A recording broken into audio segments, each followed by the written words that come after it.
Okay students, इससे पहले कि हम एनसीईआरटी स्टार्ट करें, मैं आपको एक सवाल बताना चाहूँगा जिसमें हमारी थ्योरम 2 यूज़ हो रही है। तो आइए देखते हैं कि वो कैसे सवाल होते हैं बच्चों जिसमें थ्योरम 2 यूज़ हो रही होती है। तो स्टार्ट करते हैं। Prove that root 2 is an irrational number. Okay हमें बच्चों इसमें ये प्रूव करना है कि रूट 2 जो है इर्रेशनल नंबर है। तो हमने ये सवाल बच्चों 9th क्लास में भी पढ़ रखा है कि रूट 2 को इर्रेशनल हम कैसे प्रूव करते हैं। तो याद करिए कि ये हम लोगों ने कैसे किया था बच्चों। ये हम लोगों ने कॉन्ट्राडिक्टरी मेथड से किया था। देखिए, जिसमें हम मान लेते हैं, let us suppose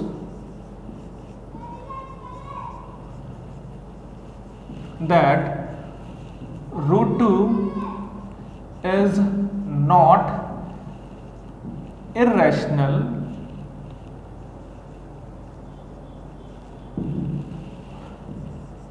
it is rational। बच्चों यहाँ पर हमने मान लिया कि ये इर्रेशनल नहीं है, ये रैशनल नंबर है। तो अगर ये रैशनल है, hence it can be represented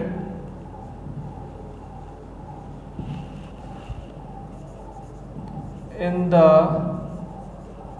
form of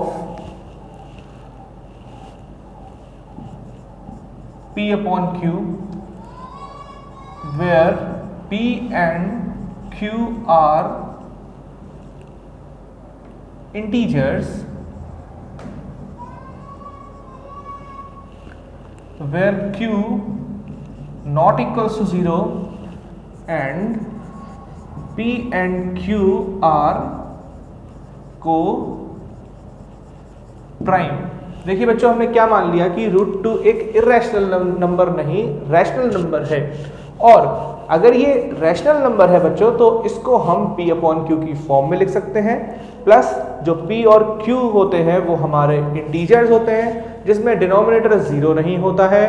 और P और Q में अगर कोई भी कॉमन फैक्टर अगर आ रहा है तो उसको आप कैंसिल आउट करके ये बता दीजिए कि अब इसमें कोई भी कॉमन फैक्टर नहीं है, यानी कि ये दोनों कैसे हो गए, को प्राइम हो गए। तो वही चीज मैंने लिख दी है कि P एंड Q आर को प्राइम। अब रूट 2 को हम लिख सकते हैं बच्चों P अपॉन Q की फॉर्म में।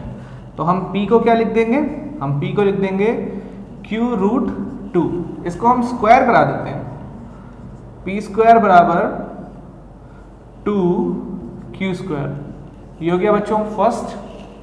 अब हम इससे कुछ अंदाजा लगाएंगे कि P स्क्वायर को हमने लिखा है बच्चों 2 इंटू Q स्क्वायर की फॉर्म में। देख लीजिए फिर से, P स्क्वायर को हम लिख रहे हैं 2 इंटू Q स्क्वायर। अगर कोई भी नंबर बच्चों है जैसे 12, इसको अगर हम 2 इंटू 6 लिखें तो यानी कि 12 जो है 2 का मल्टीपल है। तो हम यहाँ लिख सकते हैं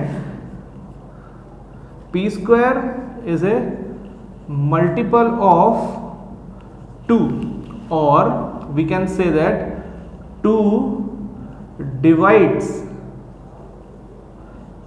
P square। अगर बच्चों 2 डिवाइड कर रहा है P square, then it will implies 2 divides P। ये हमारी थ्योरम यहाँ पर यूज हुई है बच्चों, यहाँ पे लिख देता हूं मैं थ्योरम 2, यूजिंग थ्योरम 2। तो आप लोग भी देख लें कि ये क्या है। 2 अगर बच्चों P स्क्वायर को डिवाइड कर रहा है तो 2 P को भी डिवाइड करेगा। ऐसा हमने थ्योरम ये पढ़ी है कि अगर कोई प्राइम नंबर किसी पॉजिटिव इंटीजर के स्क्वायर को डिवाइड करता है तो वो प्राइम नंबर उस पॉजिटिव इंटीजर को भी डिवाइड करेगा। तो ये आप नोट कर लीजिए, 2 divides P, also we can say that P is equals to 2C। इसको हम मान लेंगे बच्चों सेकेंड कंडीशन, क्योंकि अगर 2 डिवाइड कर रहा है P को तो P can be expressed as a multiple of 2। Okay, अब ये वैल्यू बच्चों हम फर्स्ट में रख देंगे। कैसे? Putting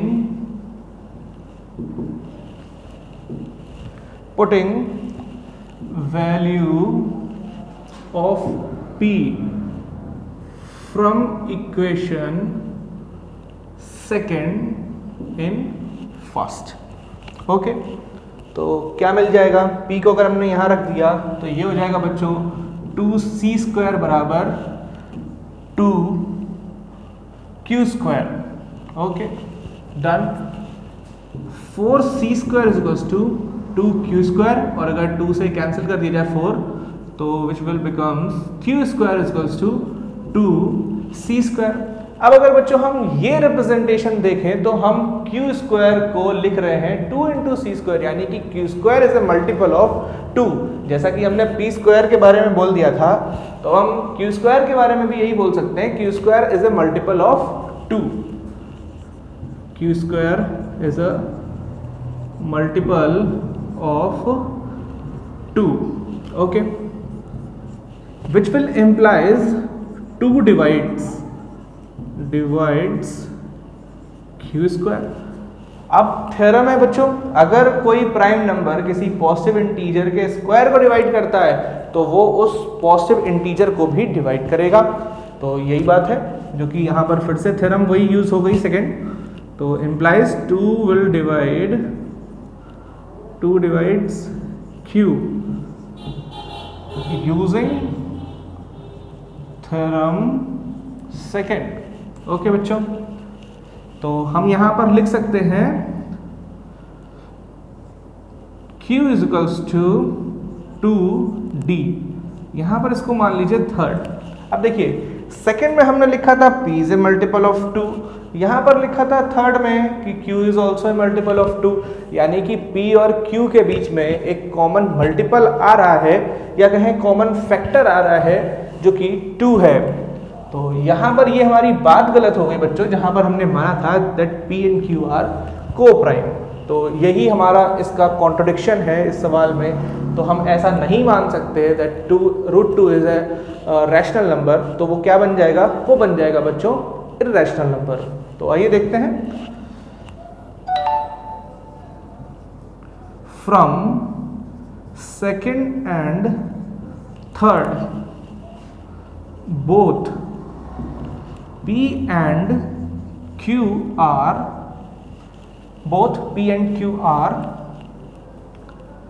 multiple of 2,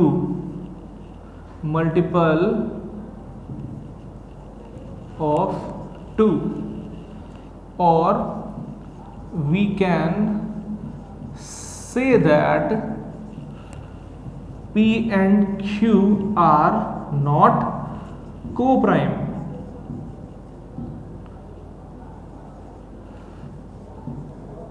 which contradicts our supposition।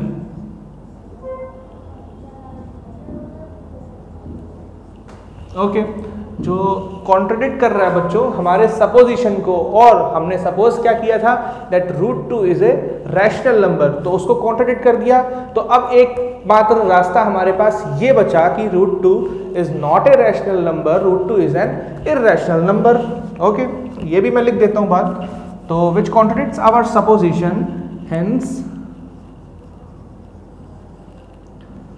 √2 is not rational, it is an irrational number। Okay बच्चों, आप नोट कर लीजिए। ठीक है बच्चों, स्टार्ट करते हैं हम अपनी एनसीईआरटी से। तो पहला क्वेश्चन है बच्चों हमारा, use Euclid division find the HCF of 135 and 225।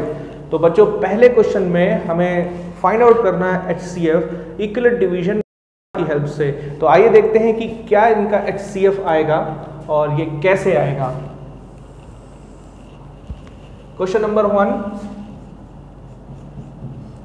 HCF of 135 and 225।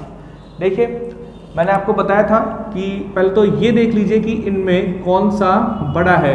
तो 225 इज ग्रेटर देन 135 और इसको डिवाइड कर देंगे बच्चों। तो देखते हैं कि डिवाइड करके हमको क्या मिलने वाला है। यहाँ पर हो गया 225 डिवाइडेड बाय 135। तो देखिए बच्चों एक ही बार जाएगा, ओनली वन टाइम्स 135। सब्ट्रैक्ट करा लीजिए, तो सब्ट्रैक्ट करके कितना आएगा 0, 12 में से 3 गया 9, तो 90 बच रहा है बच्चों। अब हम इसमें अप्लाई कर लेंगे, अप्लाई यूक्लिड्स डिवीजन लेमा। तो 225 और 135 में बच्चों जब हमने यूक्लिड डिवीजन लेमा अप्लाई किया तो ये बन गया 225 is equals to, divisor is 135, कितने टाइम्स जा रहा है 1 टाइम्स, और रिमाइंडर हो गया बच्चों 90। ओके, अब यहाँ पर अगर रिमाइंडर बच्चों अगर 0 हो जाता तो हमारा जो HCF है वो 135 हो जाता, बट क्योंकि रिमाइंडर यहाँ पर 0 नहीं है तो हम अगेन यूक्लिड डिवीजन लेमा को अप्लाई करेंगे। तो ठीक है, here R is not equals to 0, therefore again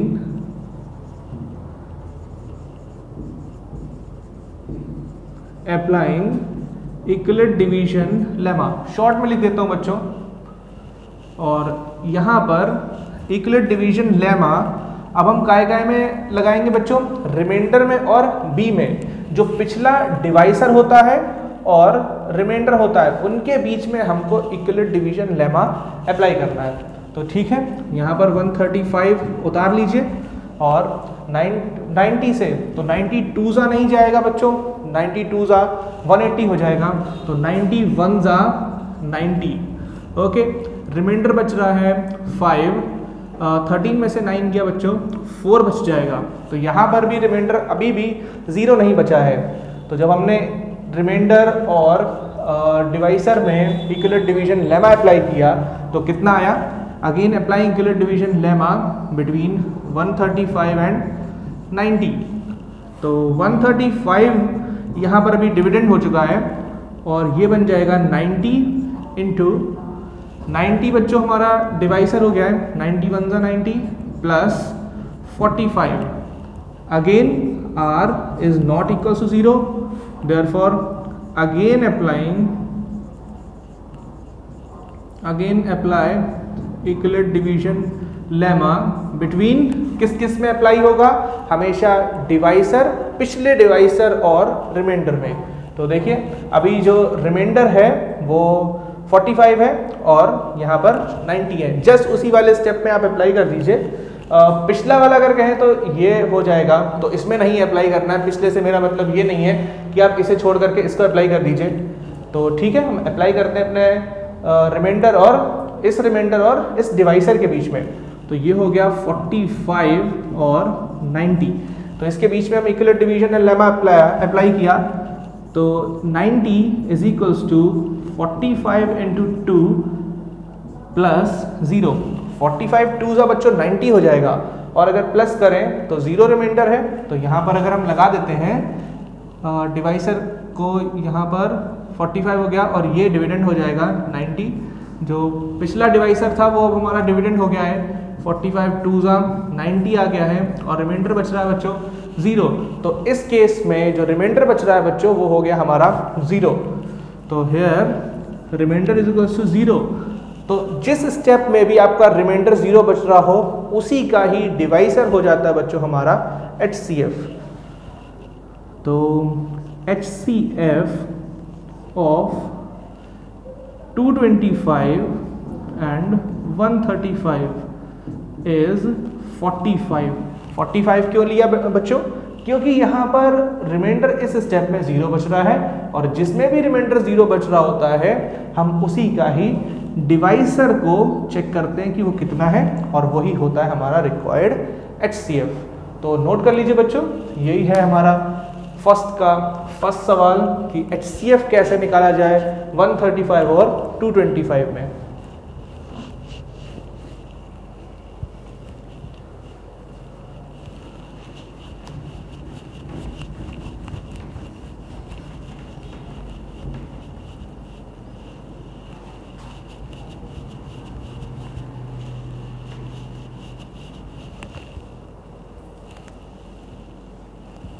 देखिए बच्चों, नेक्स्ट हमें HCF निकालना है 196 और 38220 में।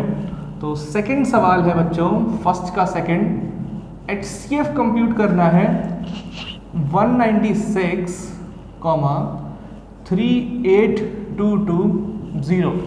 तो इक्विवेलेंट डिवीजन लेमा से जब भी हम HCF निकालेंगे तो प्रोसीजर हमें पता है, हम इक्विवेलेंट डिवीजन एल्गोरिथम अप्लाई करते हैं। तो वो एल्गोरिथम क्या है, डिवाइड कर दीजिए बड़े नंबर को बाय छोटे नंबर 38220 और ये हो गया 196।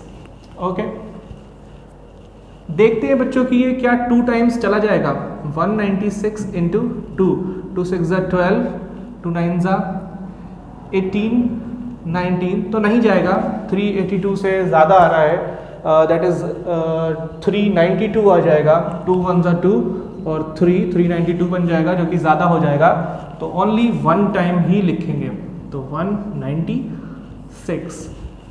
अब सब्ट्रैक्ट कर देते हैं बच्चों, 12 में से 6 गया 6, 7, 17 में से 9 चला जाएगा बच्चों, तो कितना रह जाएगा 8, और 2 में से 1 गया 1, तो 186 रिमाइंडर बच रहा है। हम 2 को यहाँ पर लिख लेते हैं। अब हम 196 को मल्टीप्लाई करके देखते हैं बच्चों 8 से, तो ओके 9 से कर लेते हैं, 9 से तो चला ही जाएगा। तो 9 6 54, 5 कैरी, 9 9 81, 86, 9 1 9, तो 1764 जो मल्टीप्लिकेशन आ रहा है 196 का 9 टाइम्स, तो वो आ रहा है बच्चों 1764। सब्ट्रैक्ट करा दे बच्चों तो कितना बचता है, 12 में से 4 गया 8, 15 में से 6 जाएगा तो 9 बचेगा। ओके, 98 यहाँ पर ये बच रहा है, और यहाँ पर हम 0 भी उतार लेते हैं। तो अभी देखते हैं कि ये कितनी बार जाएगा। 196 इंटू 4 टाइम्स कर लेते हैं बच्चों, 4 टाइम्स, 5 टाइम्स तो ज़्यादा हो जाएगा। तो देखते हैं कि 4 टाइम्स कितना होता है। 4 6 24, 4 6 24, 2 कैरी, 4 9 36, 37 38, 3 4 1 4, 5 6 7, 784, 4 784। तो रिमाइंडर देखते हैं कि बच्चों कितना बच रहा है। 10 में से 4 गया 6, और एक बार 5 टाइम्स भी करके देख लेते हैं बच्चों, शायद 5 टाइम्स में जा रहा है। 196 इंटू 5, 5 6 30, 5 9 45, 46 47 48, 4 कैरी, 5 1 5, 6 7 8 9, तो 980 एग्जैक्टली 5 टाइम्स जा रहा है। तो हमको कुछ भी और करने की ज़रूरत नहीं है, 5 टाइम्स गया तो 980, रिमाइंडर बच गया बच्चों 0। तो क्लियर है, डिवीजन जो है थोड़ा सा बड़ा है, लेकिन क्या करें, सवाल तो है ही, तो करना है। देखिए, applying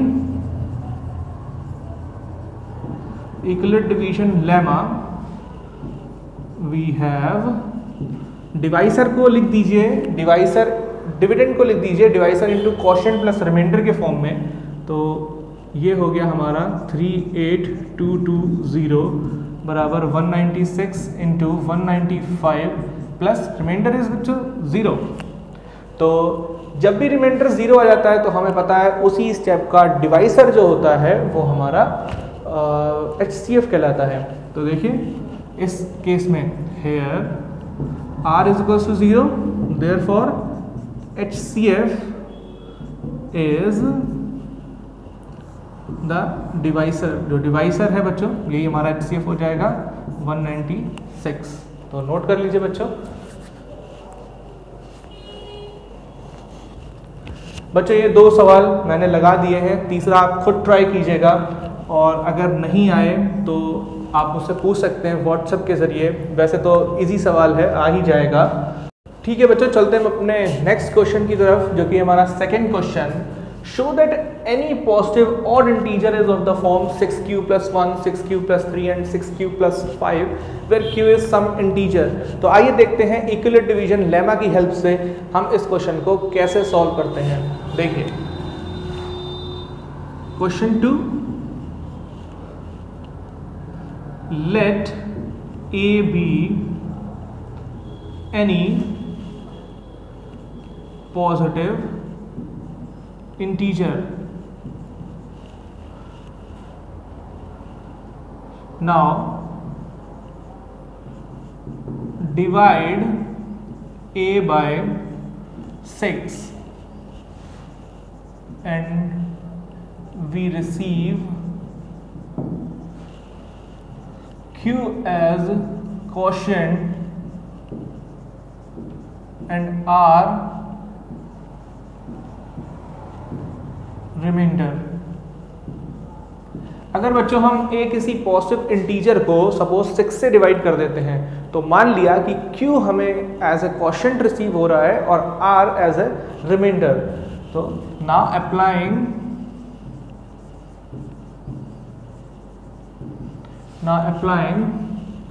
equivalent division lemma, we have a, क्योंकि a डिविडेंड है, a को हम लिख सकते हैं divisor into quotient plus remainder. तो डिवाइसर क्या है बच्चों 6, क्वोशिएंट क्या है q प्लस रिमाइंडर क्या है r, where r greater than equals to 0 less than equals to divisor which is 6।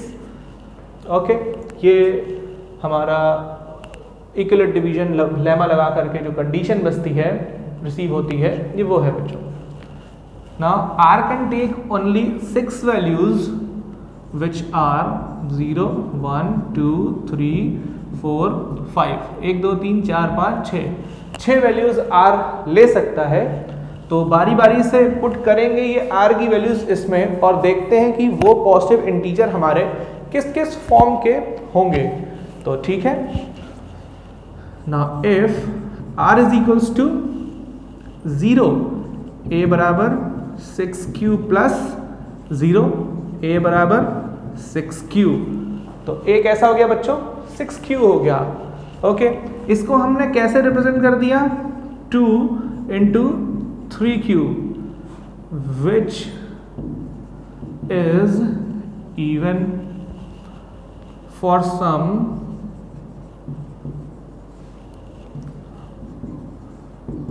Positive integer q। Okay, क्योंकि बच्चों देखिए 6q है, 6 में 2 का मल्टीपल है, तो 2 को बाहर ले लिया 3q। तो हमें पता है कि 2 के जितने भी मल्टीपल होते हैं वो हमेशा इवन होते हैं, इसलिए इस फॉर्म के जो जो पॉजिटिव इंटीजर्स हैं या जो जो पॉजिटिव नंबर्स हैं वो कभी भी कैसे नहीं हो सकते, वो ऑड नहीं हो सकते, वो हमेशा इवन हो सकते हैं। अब नेक्स्ट देखते हैं, अगर इफ r अगर 1 है बच्चों तो क्या होने वाला है। तो a क्या हो जाएगा, ये हो जाएगा 6q प्लस 1, जिसको हम कैसे लिख सकते हैं, इसको हम लिख सकते हैं बच्चों 2 इंटू 3q प्लस 1। तो a बराबर 3 into m plus 1। Okay sorry, यहाँ पे 3 की जगह 2 इंटू एम, यहाँ पर 3q को हमने क्या मान लिया है m मान लिया है, क्योंकि 2m प्लस 1 फॉर्म का है। ऐसे पॉजिटिव इंटीजर हमारे ऑड रिप्रेजेंटेशन में आते हैं, ऐसे हमारे पॉजिटिव इंटीजर ऑड कहलाते हैं, जिसको हम 2m plus 1 2q plus 1 form में एक्सप्रेस कर सकें। तो क्लियर है कि ये हमारा a बराबर 6q plus 1 is odd numbers, odd positive integers लिख देते हैं, इंटीजर्स। ओके, दो हो गए, एक 0 के लिए हो गया, एक 1 के लिए हो गया। अब if r is equals to 2 है तो कैसे लिखेंगे? लिखेंगे 6 क्यूब प्लस 2। तो देखिए यहाँ पर a बराबर 2 का कॉमन मिल सकता है हमको, 3 क्यूब प्लस 1, 2 का मल्टीपल है पूरा ही नंबर, तो फिर से ये इवन हो गया। तो अब कोई भी अगर इवन पॉजिटिव इंटीजर है तो वो इस फॉर्म का हो सकता है। तो देखिए विच इज इवन, तो ये इवन हो गया। अब अगर बच्चों if r is equals to not 3, अगर r 3 है तो पॉजिटिव इंटीजर कैसा हो जाएगा? पॉजिटिव इंटीजर हो जाएगा 6 क्यूब प्लस 3, 6 क्यूब प्लस 3। क्या ये ऑड होगा या इवन होगा? तो इस चीज़ को कैसे सर्च कर सकते हैं हम रिप्रेजेंट करा देते हैं इसको 2m फॉर्म में, अगर हो सकता है तो 2m फॉर्म में, नहीं तो 2m प्लस 1 फॉर्म का होगा। तो देख लेते हैं, 6 क्यूब प्लस 2 प्लस 1 लिख दिया, इस 3 को कैसे लिख दिया? 2 और 1, तो ये क्या हो गया? 6 क्यूब, यहाँ पे 2 कॉमन ले लीजिए, 2 3 ज़ा 6 क्यूब प्लस 1, इसमें से 2 कॉमन लिया है खाली, 1 इधर ऐसे ही लिखा रहेगा। तो ये कैसा फॉर्म का हो गया बच्चों? ये 2m प्लस 1 फॉर्म का हो गया, विच इज ऑड। तो ये ऑड हो गया, ऑड नंबर्स हो गए, ये वो नंबर्स हैं। यहाँ पर q नहीं है, यहाँ पर थोड़ा सा करेक्शन कर लीजिए, q हो गया मुझसे, a है, तो a को हमने कैसे रिप्रेजेंट करा दिया? 2 इंटू m प्लस 1 फॉर्म में। तो ये जो नंबर बन रहा है, ऐसे पॉजिटिव इंटीजर जो कि 6 क्यूब प्लस 3 फॉर्मेट के हैं, वो हमेशा ऑड पॉजिटिव इंटीजर्स ही होंगे। नाउ इफ r बराबर 4, तो a बराबर 6 क्यूब प्लस 4, क्या लगता है आपको कि ये कैसा होने वाला है? ये बच्चों इवन होने वाला है, क्योंकि आप देख सकते हैं कि हम पूरे में से ही 2 को कॉमन ले सकते हैं। तो ठीक क्लियर है, a बराबर 2, 3 cube plus 2, hence it is even, it is even. Okay, जब भी हम किसी नंबर में से बच्चों 2 ले सकते हैं कॉमन, तो वो इवन बन जाएगा। ओके, इफ r बराबर 5, तो a बराबर हो जाएगा बच्चों 6 क्यूब प्लस 5, a को हम लिख सकते हैं 6 क्यूब प्लस 4 प्लस 1, a बराबर 2, 3 क्यूब प्लस 2 प्लस 1। तो ये किस फॉर्म का बना? ये बना, ये कोई भी पॉजिटिव इंटीजर को हमने एक्सप्रेस करा दिया 2 का मल्टीपल, ये कोई भी पॉजिटिव इंटीजर हो सकता है बच्चों, प्लस 1, यानी कि 2m प्लस 1। तो 2m प्लस 1 के जितने भी पॉजिटिव इंटीजर होते हैं इस फॉर्म के, वो सभी ऑड कैटेगरी में आते हैं। तो देखिए which is required representation of odd numbers, odd positive integers. Okay, तो अब आप यहाँ पर ये बात नोटिस करिए कि किन किन में मैंने ऑड लिख रखा है। देखिए ये इवन हो गया, ये ऑड हो गया, ये इवन हो गया, ये ऑड हो गया और ये ऑड हो गया। तो ऑड एक बार इसमें है, इसमें है और इसमें है। Hence what we can say that? We can say that any positive odd integer, ये लाइन आपको यहीं से मिलने वाली है क्वेश्चन से, any positive odd integer is of the form इतना, इतना और इतना।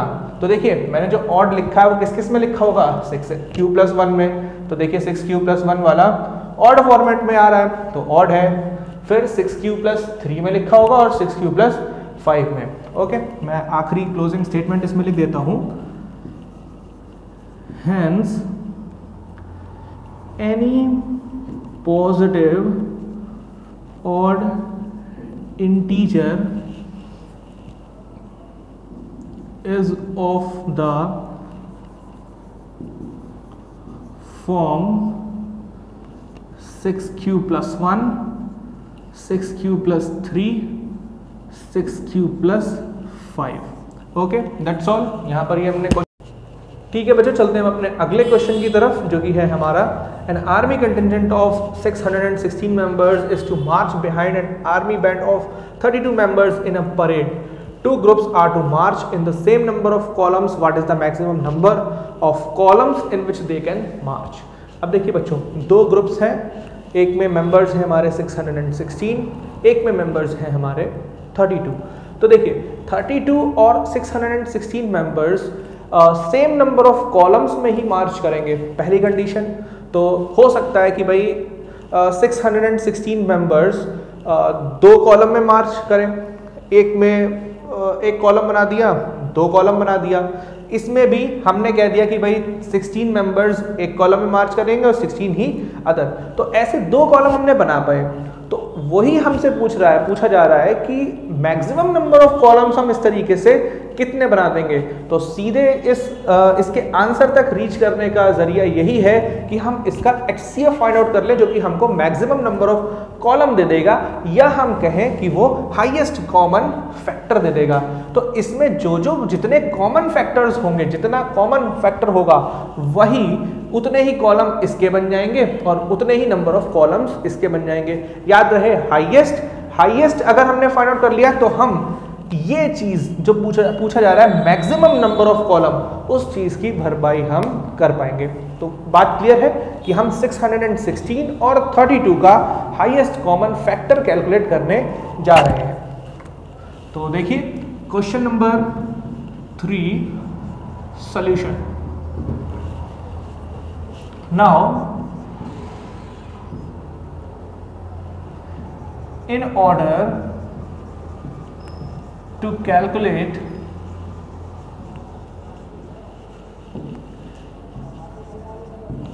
the maximum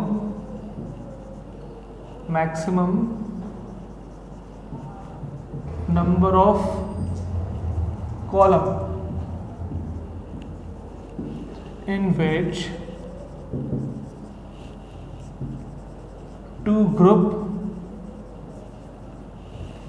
maximum number of column in which two groups can march, that will be equal to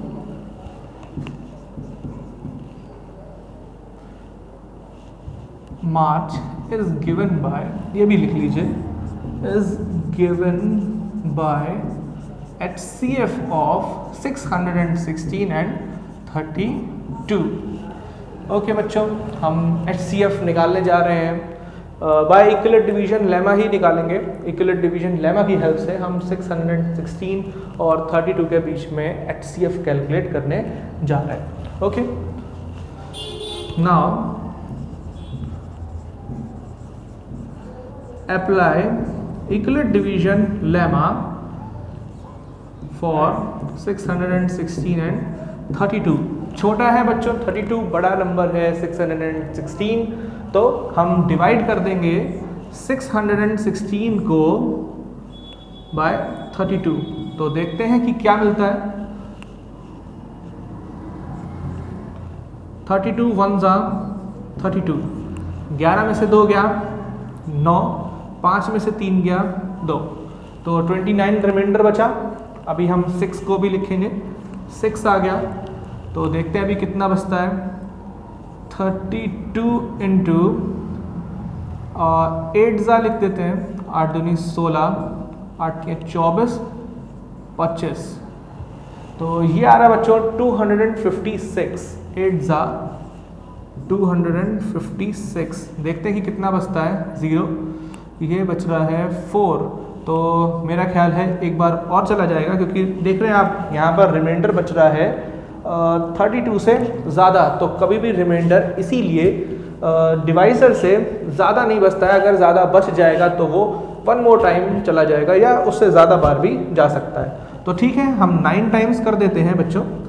तो देखते हैं 9 टाइम्स में कितनी बार चला जाएगा, कितना आ जाएगा। 9 2 जा 18, 9 3 जा 27, 28, 288 आ रहा है। तो बिल्कुल, जो कि इससे 296 से छोटा है, तो 288। तो यहाँ पर हम 9 टाइम्स लिखेंगे। अब सब्ट्रैक्ट करते हैं, 16 में से 8 जाएगा, 8 बच जाएगा। यहाँ पर बचा 8, यहाँ पर 0, यहाँ पर 0। ओके, 8 बच रहा है, क्लियर है। तो now apply Euclid division lemma for इतना। तो 616 जो कि बच्चों डिविडेंड है, डिविडेंड को हम लिख सकते हैं कैसे, divisor 32 into 19 plus remainder is 8। तो यहाँ पर हमने लिख दिया 8 रिमाइंडर। ओके, अगेन अब हम अप्लाई करेंगे बच्चों फिर से इक्विलेट डिवीजन लेमा, क्योंकि यहाँ पर हमारा रिमाइंडर 0 तो नहीं आया। अगर 0 आ जाता तो उस केस में 32 हमारा HCF हो जाता। तो फिर से हम अप्लाई करेंगे Euclid division lemma between remainder and divisor. तो पिछले बार में डिवाइसर ये रहा था, जो कि अब हमारे में ये डिविडेंड बन जाएगा 32।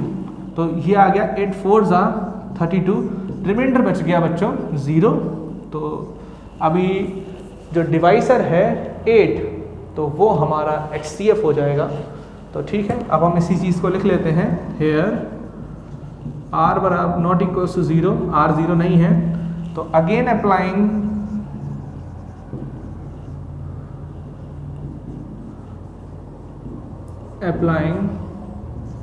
इक्विलेट डिवीजन लेमा फॉर डिवाइसर और रिमाइंडर के बीच में।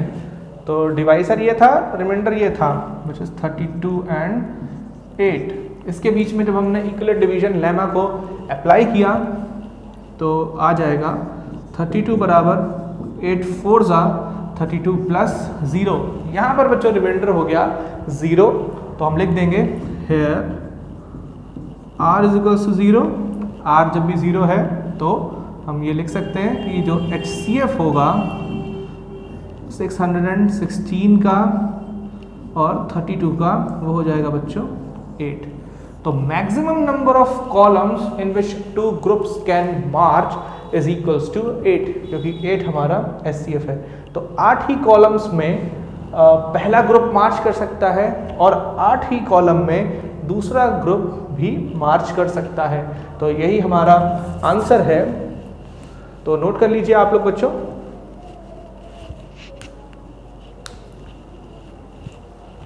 ठीक है बच्चों, चलते हैं अपने अगले क्वेश्चन की तरफ, जो कि है हमारा 4th क्वेश्चन।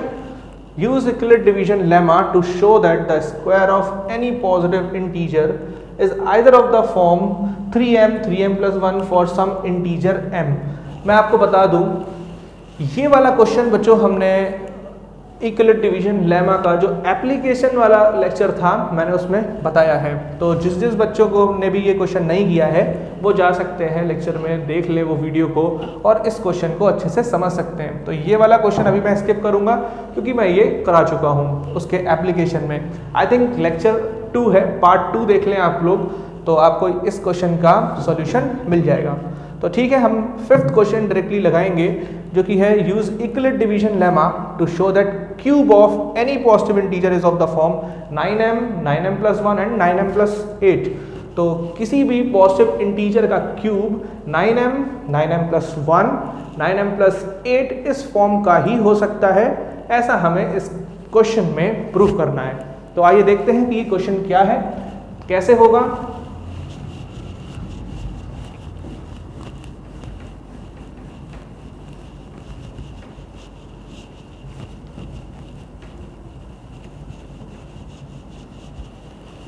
ओके बच्चों, क्वेश्चन नंबर 5। बच्चों ये जो क्वेश्चन है हमारा ये सिमिलर है सेकंड वाले की तरह और ये सिमिलर है 4th वाले की भी तरह और 5th वाला हम करने जा रहे हैं। तो अगर आप इसकी हेल्प से इसको करना चाहें तो भी आप इसे खुद अटेम्प्ट कर सकते हैं, कोई बहुत ज़्यादा अलग क्वेश्चन नहीं है। तो ठीक है, चलते अपने 5th क्वेश्चन की तरफ। देखिए, let a be any positive integer। Okay, a को हमने मान लिया बच्चों कि a is a positive integer। now we divide a by 3 and we get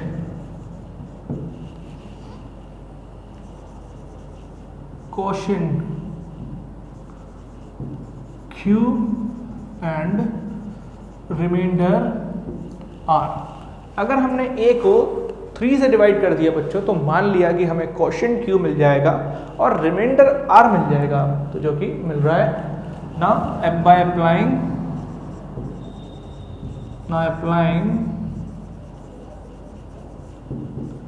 Euclid division lemma, we get a बराबर a is equals to 3 into q plus r. तो ऐसे लिख सकते हैं dividend is equals to divisor into quotient plus r, but जो remainder है हमारा वो हो जाएगा 0 से बड़ा और 3 से छोटा, यानी कि डिवाइसर से छोटा हो जाएगा बच्चों। अब देखिए इफ आर बराबर 0 1 2 then we can say that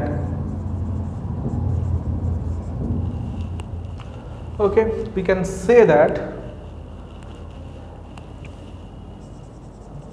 any positive integer is of the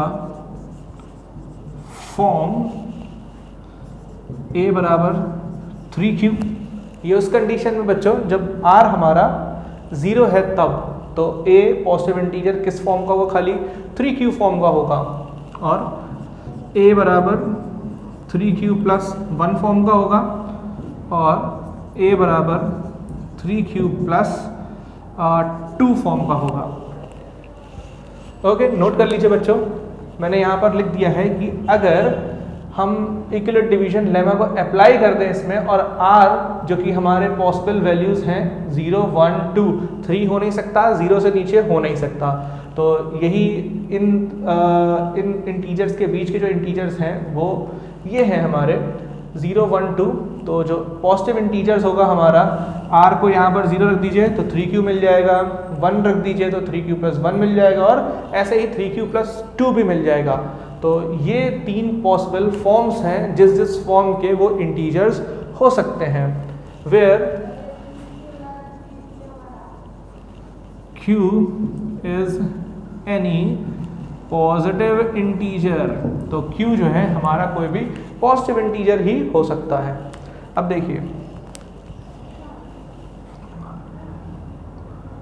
तो कोई भी इंटीजर इस फॉर्म के हो सकते हैं, लेकिन हमें इस इंटीजर से मतलब ये वाले इंटीजर से लेना देना नहीं है, हमें क्यूब के बारे में बात करनी है। तो कहाँ है, तो देखिए cube of any positive integer, तो कोई भी पॉजिटिव इंटीजर अब हम बारी बारी से यहाँ पर सबके क्यूब करने जा रहे हैं। तो देखिए ना, इफ a बराबर 3q, तो a क्यूब क्या हो जाएगा, a क्यूब हो जाएगा बच्चों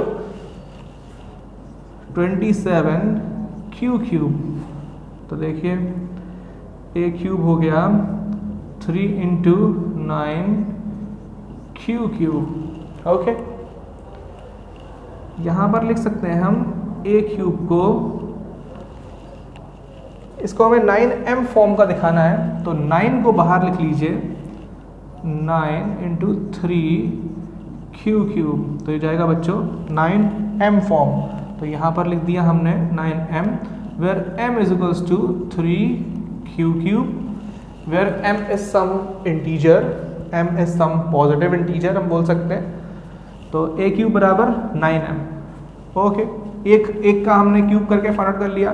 now next, if a is equals to, अगर 3q प्लस 1 फॉर्म का है बच्चों, 3q प्लस 1 फॉर्म का है, तो पॉजिटिव इंटीजर इसका स्क्वायर क्यूब करा दीजिए, तो क्यूब हो गया हमारा 3q प्लस 1, इसका क्यूब कितना हो जाएगा, ये हमें कैलकुलेट करना पड़ेगा a प्लस बी का होल क्यूब वाली प्रॉपर्टी से।